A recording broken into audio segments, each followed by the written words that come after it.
Hi friends, welcome to universe classes. स्वागत है आपका यूनिवर्स क्लासेस में। जैसे कि हमने सुबह के वीडियो में बात किया था, सिलेबस वाले वीडियो में, कि डेली जो है सुपर टेट के लिए एक प्रैक्टिस सेट होगी जो कि 9 बजे होगी, रात में 9 बजे होगी, और एक कंसेप्ट वाली क्लास होगी जो कि शाम को 7 बजे होगी। तो बात करते हैं आज के इस पहले प्रैक्टिस सेट में। देखते हैं कि जो है किस तरह से क्वेश्चन आते हैं और प्रीवियस ईयर में कैसे क्वेश्चन पूछे जाते हैं। तो आइए शुरुआत करते हैं आज के इस सेशन की। एक शहर की आबादी पहले वर्ष 30% बढ़ी और अगले वर्ष में 15% तक घट गई। यदि वर्तमान जनसंख्या 11,050 है तो 2 वर्ष पहले जनसंख्या क्या थी। आइए इसको सॉल्व करते हैं। कोई फार्मूला रटना नहीं है, सिर्फ और सिर्फ कंसेप्ट देखना है। तो मान लेते हैं 2 वर्ष पहले जनसंख्या ए थी। ठीक है, ए थी तो पहले वर्ष 30% बढ़ी, यानी कि कोई भी जनसंख्या अपने आप में 100% होती है। तो जब 30% बढ़ेगी तो हो जाएगी 130। 130 बटे 100। और दूसरे वर्ष क्या हुआ था, दूसरे वर्ष 15% घट गई थी। तो जब 100 में से 15 निकालेंगे तो आएगा 85, यानी कि दूसरे वर्ष जनसंख्या कितनी थी, 85% थी, बटे 100। ये बराबर किसके है, ये बराबर है 11,050 के। और जब इसको काटेंगे, ये जीरो से जीरो कट जाएगा और 17 5 से काटेंगे। पहले 5 एकम 5, 5 सत्ते 35। ठीक है, 5 दूनी 10, एक बचा 10, 5 दूनी 10, फिर 5 एकम 5, ये जीरो बढ़ गया। ठीक है, और 17 एकम 17, 17 17 17 कम 17, 5 बचेगा 51, 17 3 51, ये जीरो। 130, 13 कम 13, 13 कम 13 10। ठीक है, और ये आ जाएगा, ए बराबर आ जाएगा, ए बराबर आ जाएगा 10 गुड़े 100 गुड़े 10। जब इसको गुणा करेंगे तो 10 यानी कि आ जाएगा 10,000। एक 1 2 3 4, 4 जीरो, 1 2 3 4, यानी कि 2 वर्ष पहले वहाँ की जनसंख्या कितनी थी, 10,000 थी। ऑप्शन नंबर बी करेक्ट हो जाएगा। आइए अगला क्वेश्चन देखते हैं।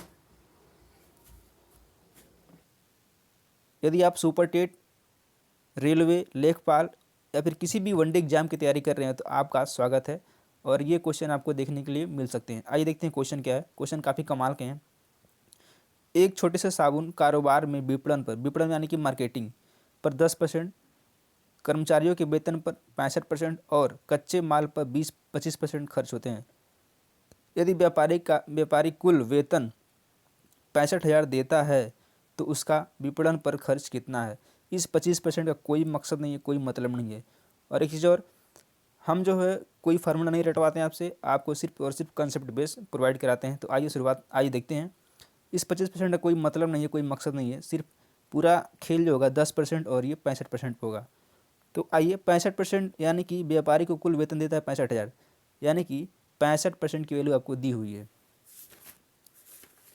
अब आपको कैसे लगाना है, ये 65% इज इक्वल टू दिया है 65,000, और पूछा क्या है कि उसका विपणन पर खर्च, यानी 10% का मान पूछा है तो हमको 10% का मान निकाल देना है। 10% बराबर कितना हो जाएगा, 65,000 गुड़े 100, सॉरी 65,000 गुड़े 10, यहाँ पे 10 होगा, 10 बटे 65।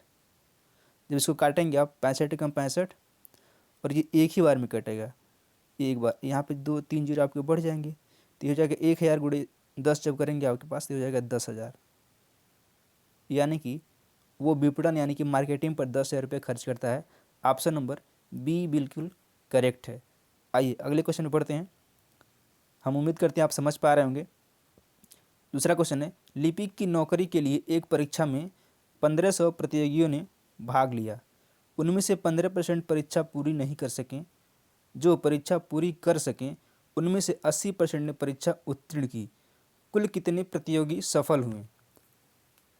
तो इसको लगाने के लिए क्या करेंगे आप, सबसे पहले आप देखेंगे कि कितने जो है टोटल हैं। टोटल 1500 थे, भाग लिए थे, यानी कि 1500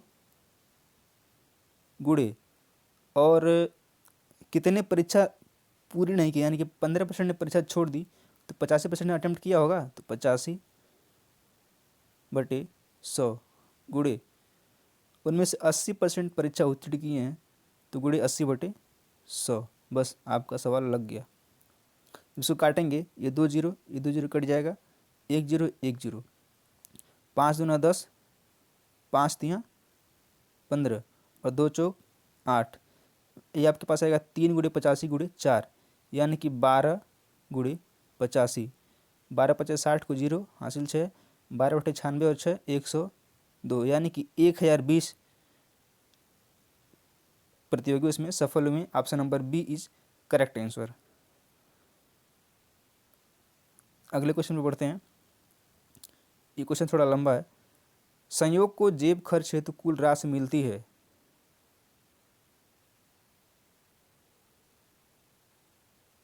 कुछ राशि मिलती है, वह उसका 20% पुस्तकें क्रय करने में और शेष का 25% स्टेशनरी पर व्यय करता है।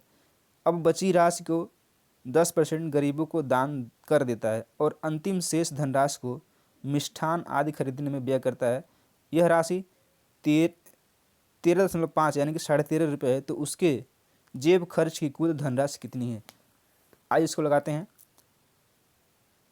यहाँ पे सबसे पहले तो उसे मान लेते हैं उसको ₹A टोटल मिलता है और 20% क्या करता है वो खर्च करता है, यानी कि 80% बचाता है। तो 80/100 फिर गुड़े, और उसने 25% स्टेशनरी पे खर्च किया, यानी 75% उसके पास बचा है। 75/100 और 10% क्या करता है वो दान देने की सोचता है, यानी कि 90/100। और टोटल कितना था उसके पास? 13.50 है। तो इसको जब 100 से भाग देंगे तो 0 हट जाएगा, यहाँ पे आ जाएगा आपके पास 1350/100। यहीं से काट देते हैं। ये 2 0 1 2 कट गया, 1 0 यहाँ से 1 0 यहाँ से, हो जाएगा 5 दूना 10, 5 दूना 10 और 5 7 35, होगा 27/2 आ गया। अब इसको काटते हैं। 5 25 25 3 75 होता है और 25 चौके 100 होता है। 4 एकम 4 और 4 दूनी 8 होता है। अब आपके पास आ गया 2 3 6 9 54, 54/100 A गुड़े A इंटू 54/100, इधर बराबर में आ जाएगा 27/2 आ जाएगा। इसको करेंगे 27 कम 27, 27 दूना 54 होता है। आपके पास आ जाएगा A बराबर आ जाएगा, A बराबर यहाँ लिखता हूँ, A बराबर आ जाएगा 100/4। इसको काटेंगे तो आएगा 25 रुपये, यानी कि उसको जेब खर्च के लिए टोटल कितना मिलता था? 25 रुपये उसको टोटल मिलता था। ऑप्शन नंबर ए करेक्ट है, सही है। अगला क्वेश्चन देखते हैं। यदि बी की अपेक्षा ए 25% अधिक कमाता है तो ए से बी कितने प्रतिशत अधिक कमाता है? ये ए रहा और ये रहा बी। ए यदि बी की अपेक्षा ए यानी कि ए कमाता है 125 और बी कमाता है 100, 25 25 125, 25 का 100, दोनों का रेशियो कितना? 5 और 4 आएगा। अंतर कितने का आ रहा है? 1 रुपये का, यानी कि 1 रुपये ज़्यादा कमा रहा है, एक रेशियो। तो 1 गुणे 100 बटे किसका पूछा गया? ए का पूछा गया है, तो हम ए को लिखेंगे नीचे 5/5 कर देंगे। 5 एकम 5, 5 दूनी 10, 20 आ गया, यानी कि 20% क्या करता है वो अधिक कमाता है। Option number B is correct answer, सही है। अगला क्वेश्चन है। यदि ए की आय का 80% 324 रुपये है। एक ही समय में, यहाँ पर समय छूट गया है, एक ही समय में यदि बी 486 रुपये कमाता है तो बी की आय ए की आय से कितने प्रतिशत अधिक है? आइए देखते हैं क्या। ए की आय का 80% 324 है, यानी कि 80% ए का पूछ रहा है। ए का 80% कितना है? 324 है। तो इसका 100% क्या हो जाएगा? 100% बराबर हो जाएगा 324 गुणे 100/80। काटेंगे जब 0 0, 4 दूना 8, 4/32, 4 एकम 4, 41 और 2 50 यहाँ, 2 25 10, 41 गुणे 5 जब करेंगे आप तो आएगा 5 एकम 5, 5 एकम 5,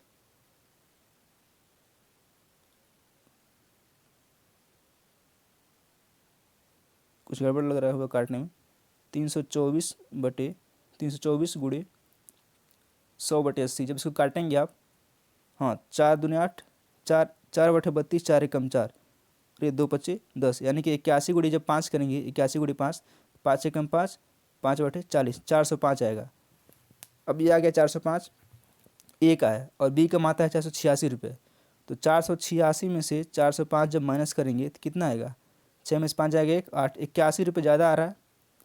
तो 81 को परसेंट में बदल दीजिए, 81 गुणे 100 बटे 405। इसको काटेंगे, 81 के 81, ये 5 बार में कटेगा और 5 से कम 5, 5 बीस 100 होता है।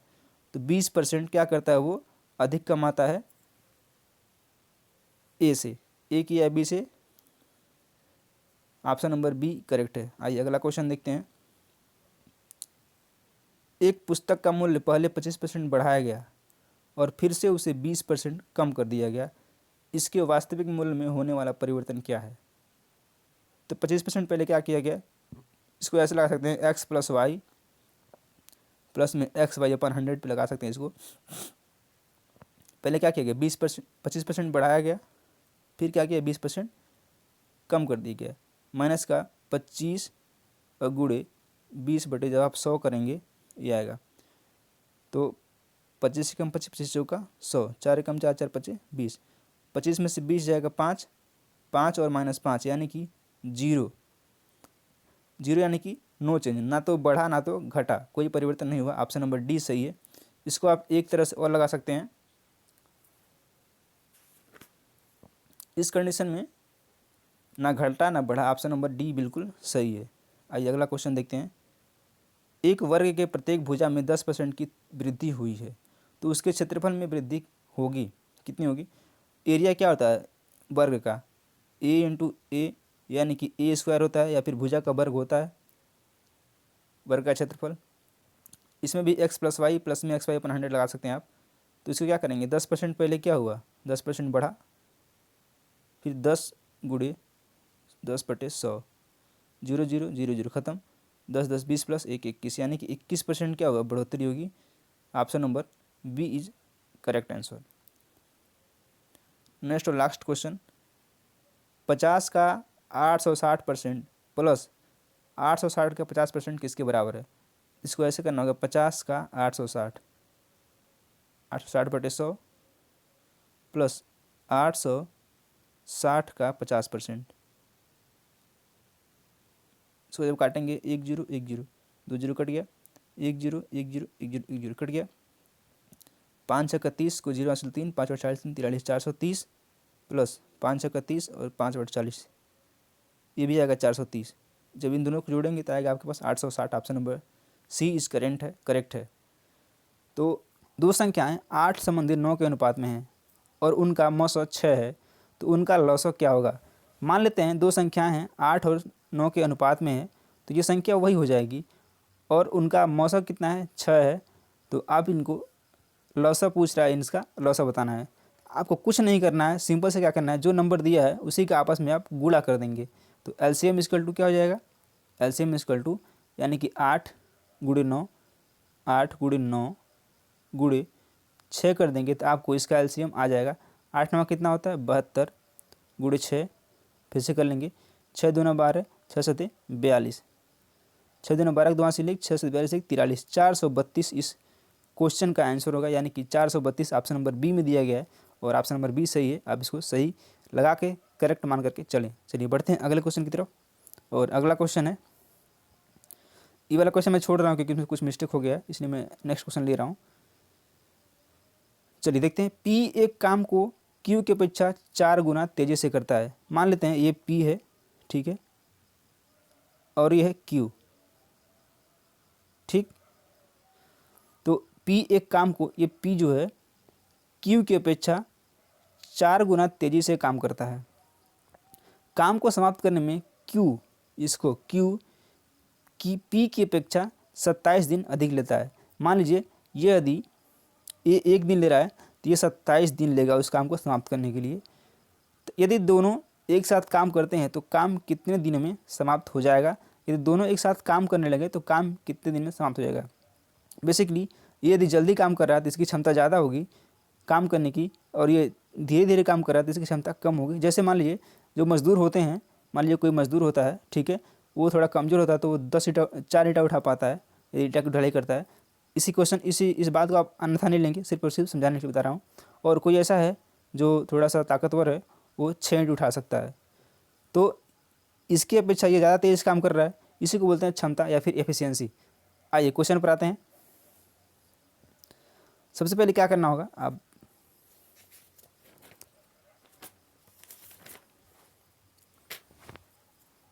इसका रेशियो निकालेंगे, ये P हो गया, ये हो गया Q।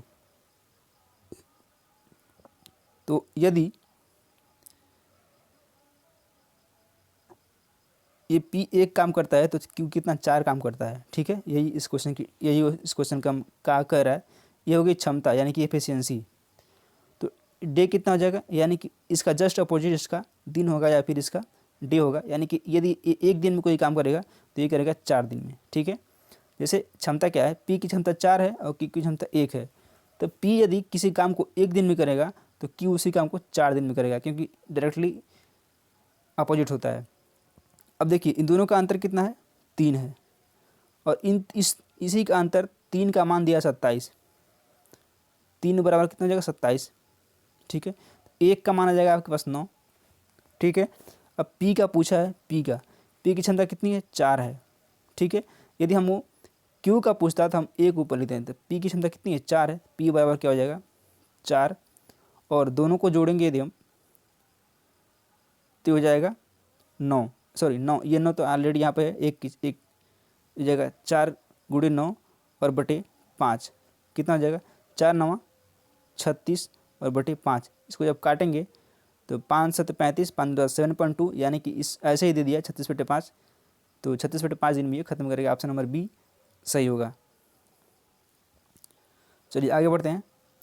ये काफ़ी अच्छा क्वेश्चन है, छोटा क्वेश्चन है।